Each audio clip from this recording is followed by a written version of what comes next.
Hello everyone, I'm Buckwsr. We're putting the do into do-it-yourself.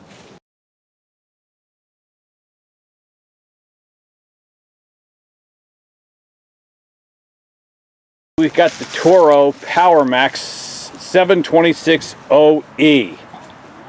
And this one also unfortunately gets stored outside. It also is about 10 years old and it's got a Briggs & Stratton engine.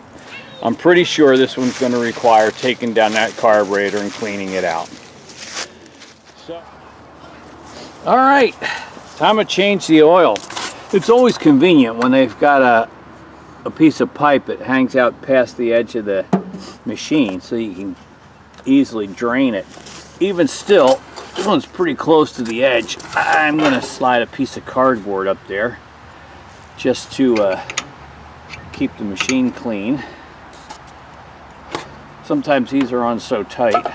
This one, fortunately, comes off easily.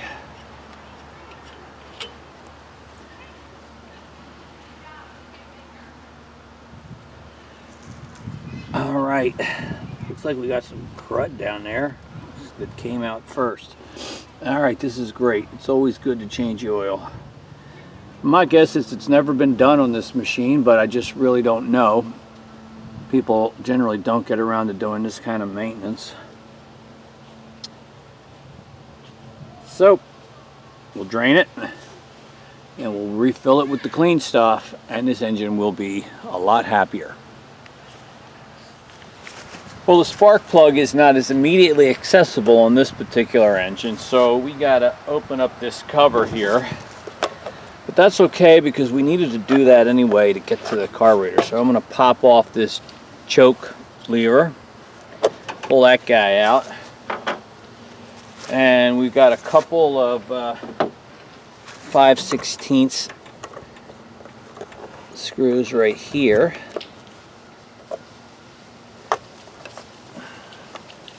And then on the top, got a Phillips head screw. Not sure if this is original. This other one's a slotted, as if someone has replaced it. And that guy doesn't seem to be coming up. Try it a little bit from beneath. There we go.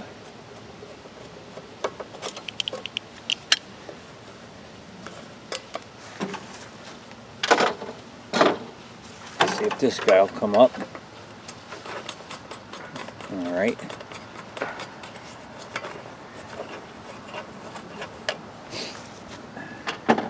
Well, this cover should come off. Might have some things attached under there.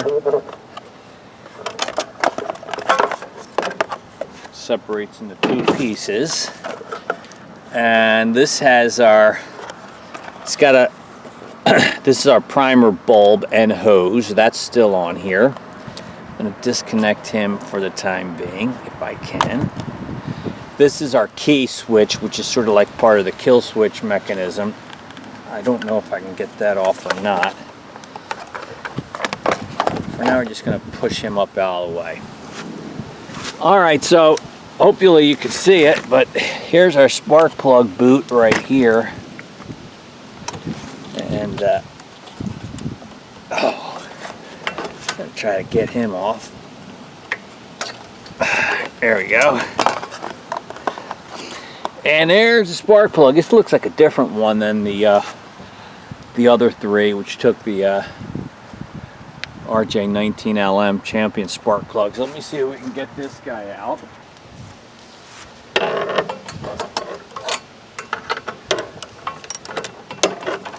Oh yeah, it's not too bad.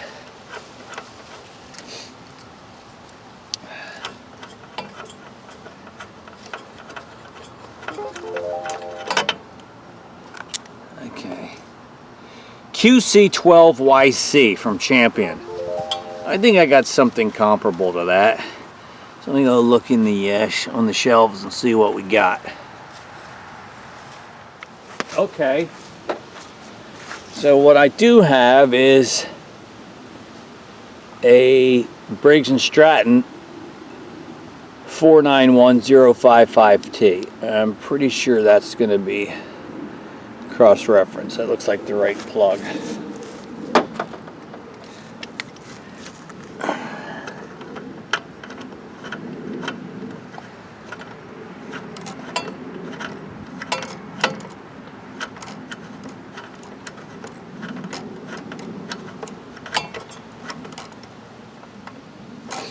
All right,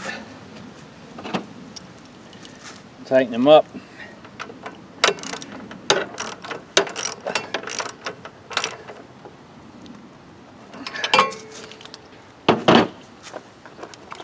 Put the boot back on.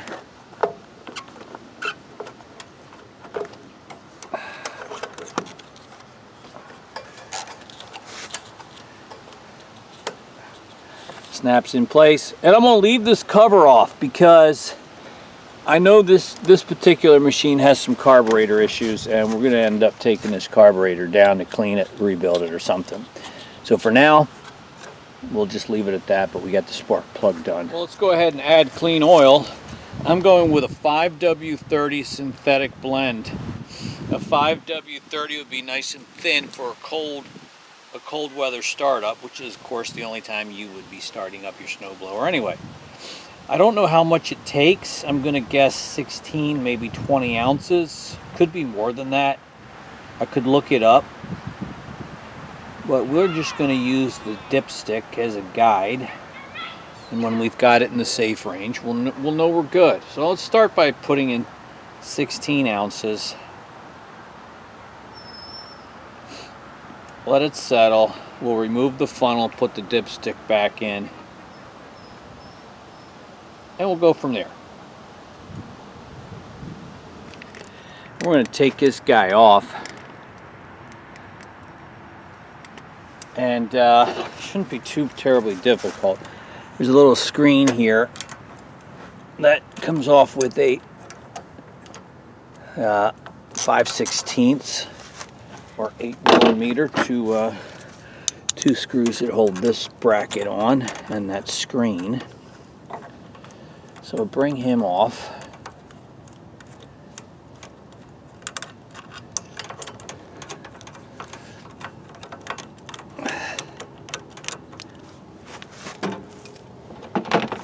After that, we've got a, I should also point out this has a fuel shutoff, so I'm going to turn that off. I don't know how old the fuel is in this tank. I'll probably drain it and use something clean, but that makes it convenient to just take that off, to turn that off, and we can disconnect the fuel line.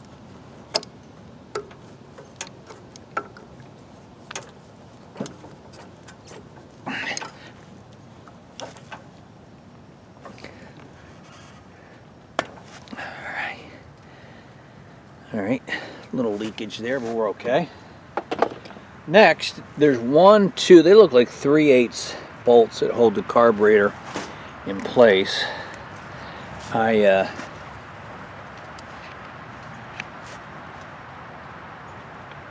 also, they might be at a torque center, like a T30, maybe a T27. No, T30 should do it. We'll try that.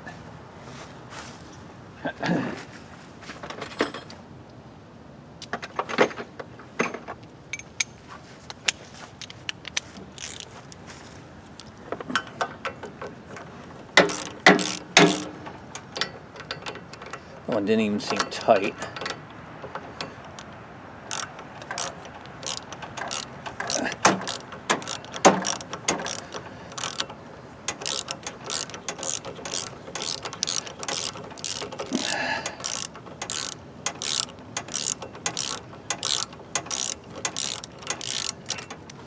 All right.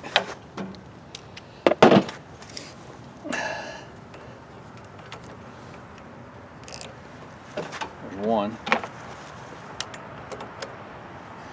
After I take this out, the only thing holding it on will be this linkage. So I do that last. Alright. So that comes off, and now the carburetor free. It's just a matter of this linkage and then the small spring. There we go. So the carburetor's off. Little spacer up there can just stay. And now we'll go over to the workbench and open it up, see what it looks like inside. Alright, I hope you can see what I'm doing here. The display screen on my camera stopped working. Pretty sure we're still recording. I just can't see anything in the screen. So we got a 1/2 inch nut at the base of this carburetor bowl that's going to come off.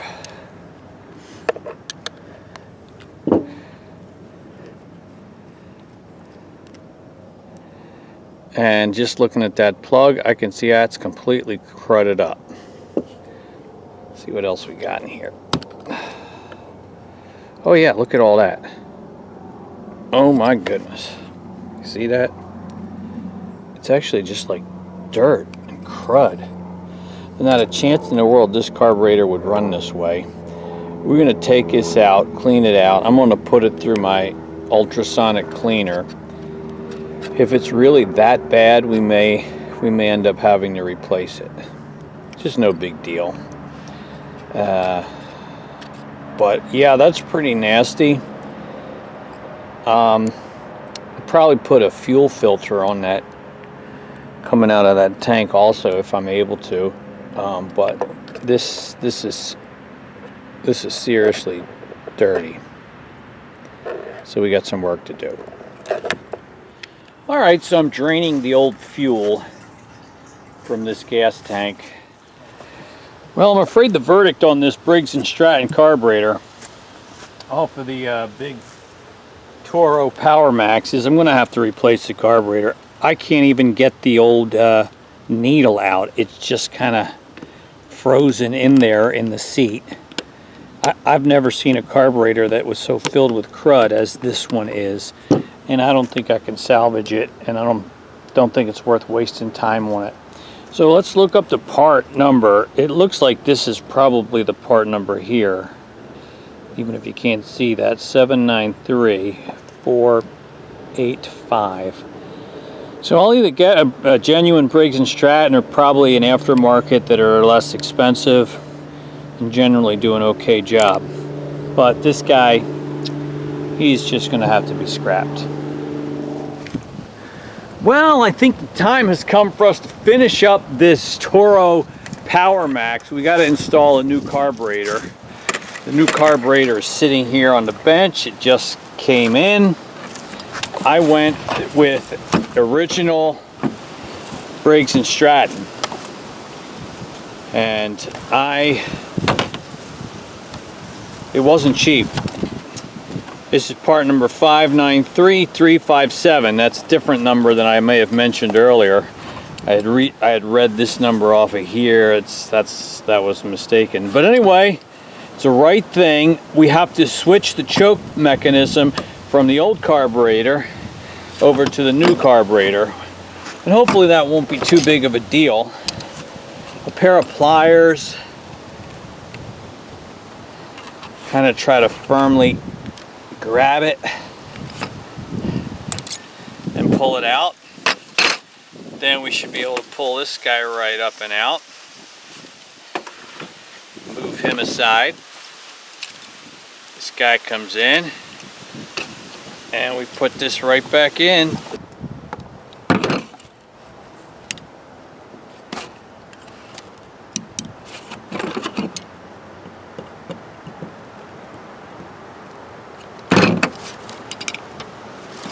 I think I got it. There we go. And it clicks into all those different positions. Closed, open. All right, a little bit windy out here today. Let's mount this up on the snowblower now. The new carburetor came with new gaskets. We'll put this guy back up in there. Tabs will hold it in place. Then I want to connect the choke linkage before I bolt it up. So there's that guy. And then the spring in the smaller hole beside him.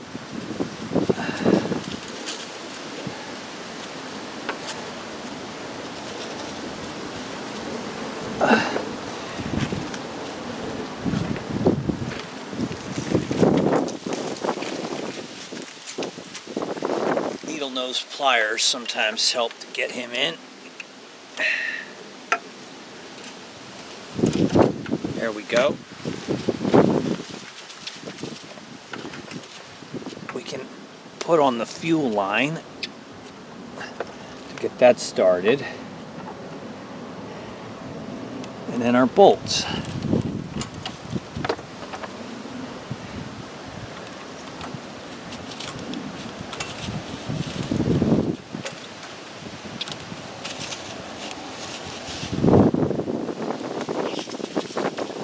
Torx bit through here. I got a Torx screwdriver. I can slide right up in there if I get the right size.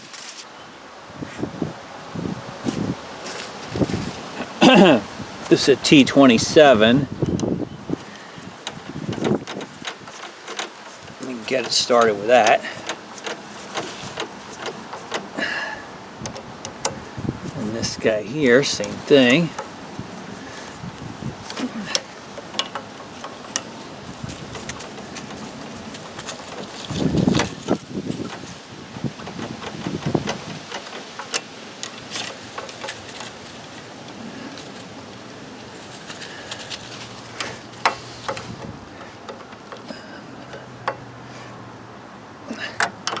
Might be a T30, but that gets it started. Now I'll use, what is it, a 3/8 socket. Tighten that down, maybe a 10mm.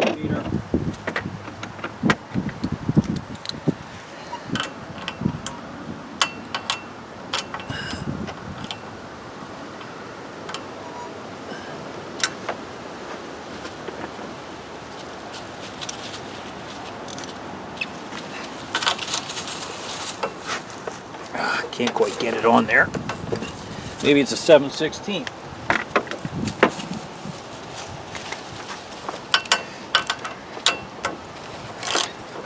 That's too big.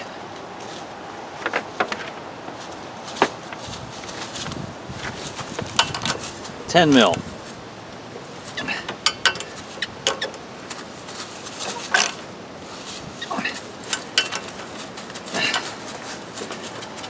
All right.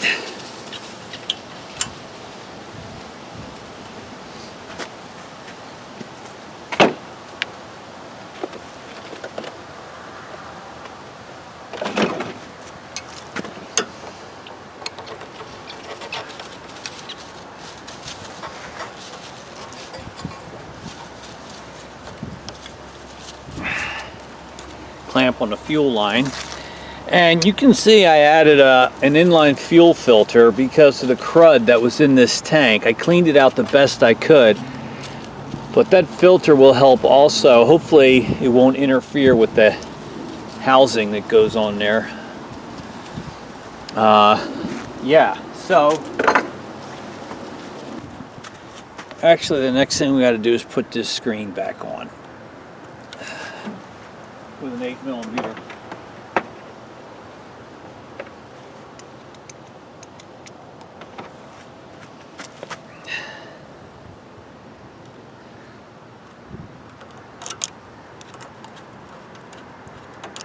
$8mm socket. We'll put that guy back on.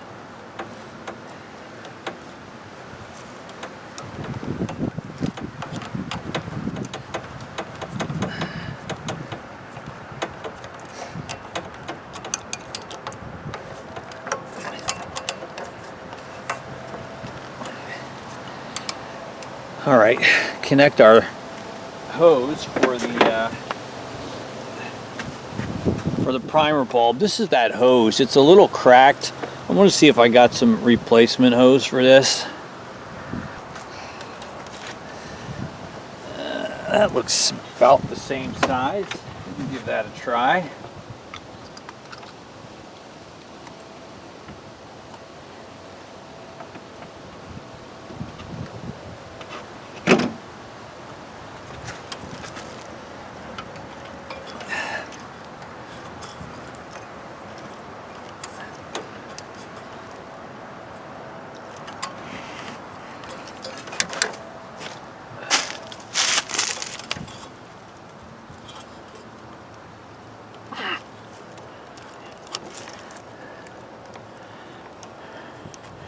Having a little bit of trouble getting it on there.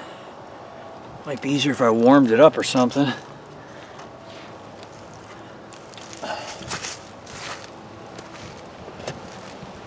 Or with a pair of needle nose pliers to kind of push it down into place.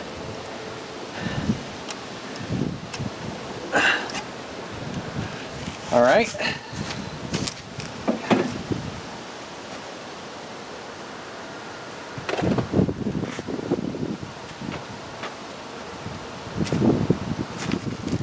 Comparing it to the length of the other one.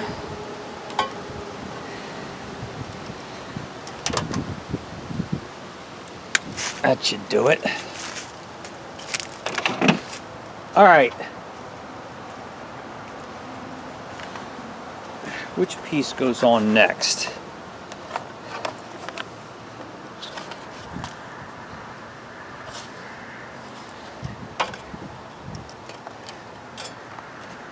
Reconnect our kill switch key thing. This guy's going to go up here.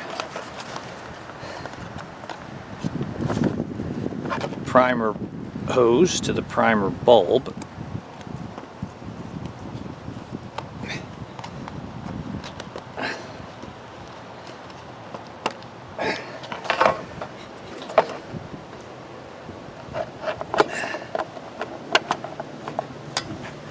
Like that. And this piece down lower. And looks like the lower piece should go on first. And then the upper piece. Let's find that hardware.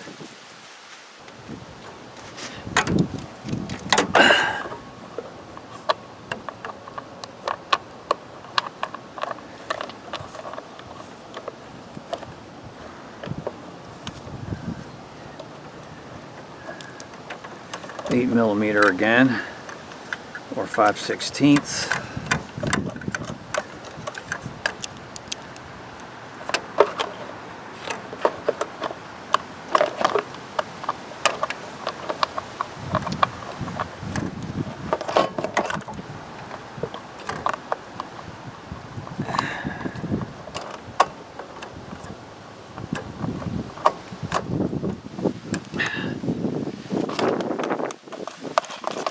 Happily, our fuel filter does not obstruct with anything. That's good, because I'm happy to put that filter on there.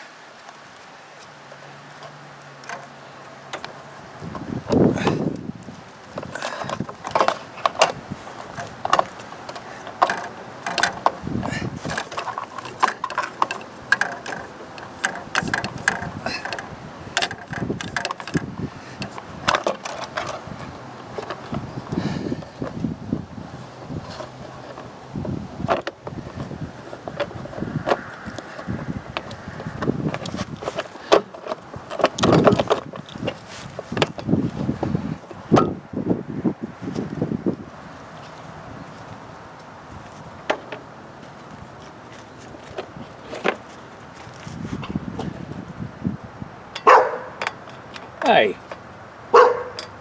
what are you fussing about?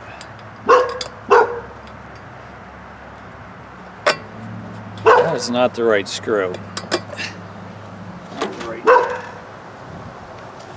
Let's try this guy.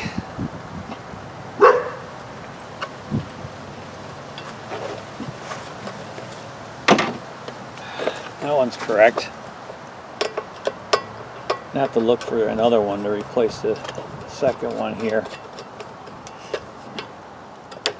All right,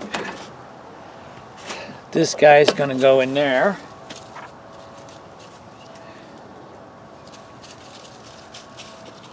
A choke selector knob.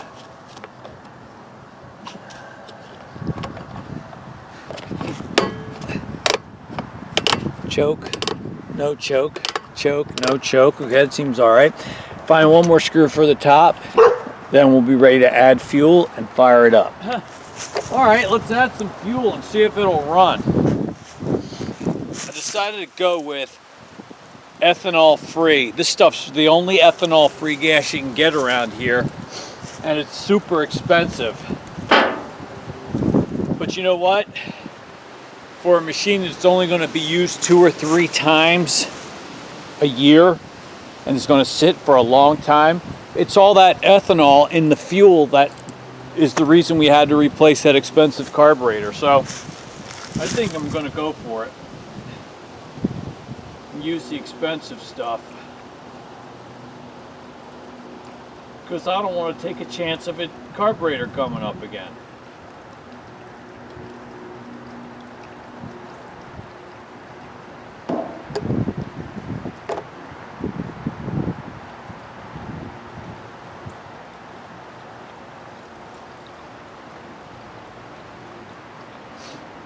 Well, that should be enough.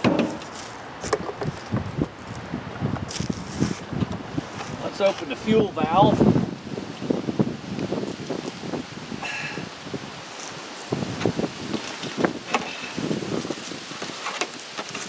And we'll see what we can get here. I'm going to move it out.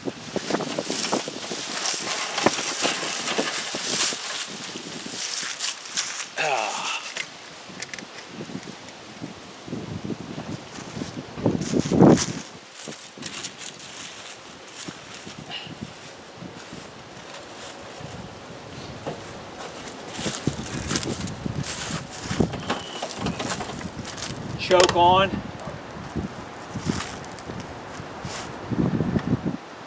Throttle up.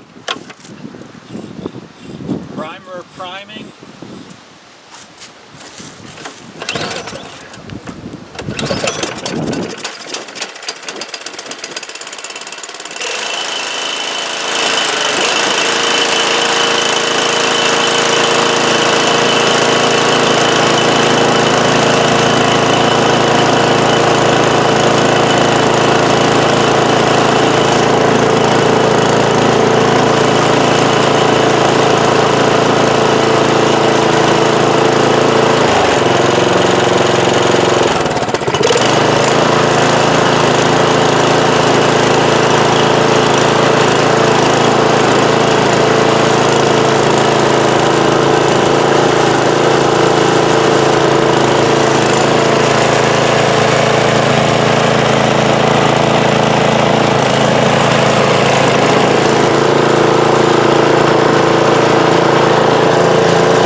Yeah, that's running pretty good. It's actually a very quiet engine as far as snowblowers go, and it was making me think maybe it's not revving high enough, but actually I think it is. It's just a relatively quiet engine. I like that. I had a drip of fuel here, which might have been from when I was priming it. primed it too much and it little ran out. I think we're okay now. I'll keep an eye on that. Carburetor sounds like it's got it running pretty good. It's got all its forward and reverse speeds, and of course its throwing mechanism is working pretty good. So I think the owner of this is going to be really happy to have it back in running condition. I don't know how long it's sat. I'm afraid he keeps it outside, but he commissioned me to get it going, and that's what we did. Well, let it snow, let it snow, let it snow. This one's good to go. Hey, that rhymes.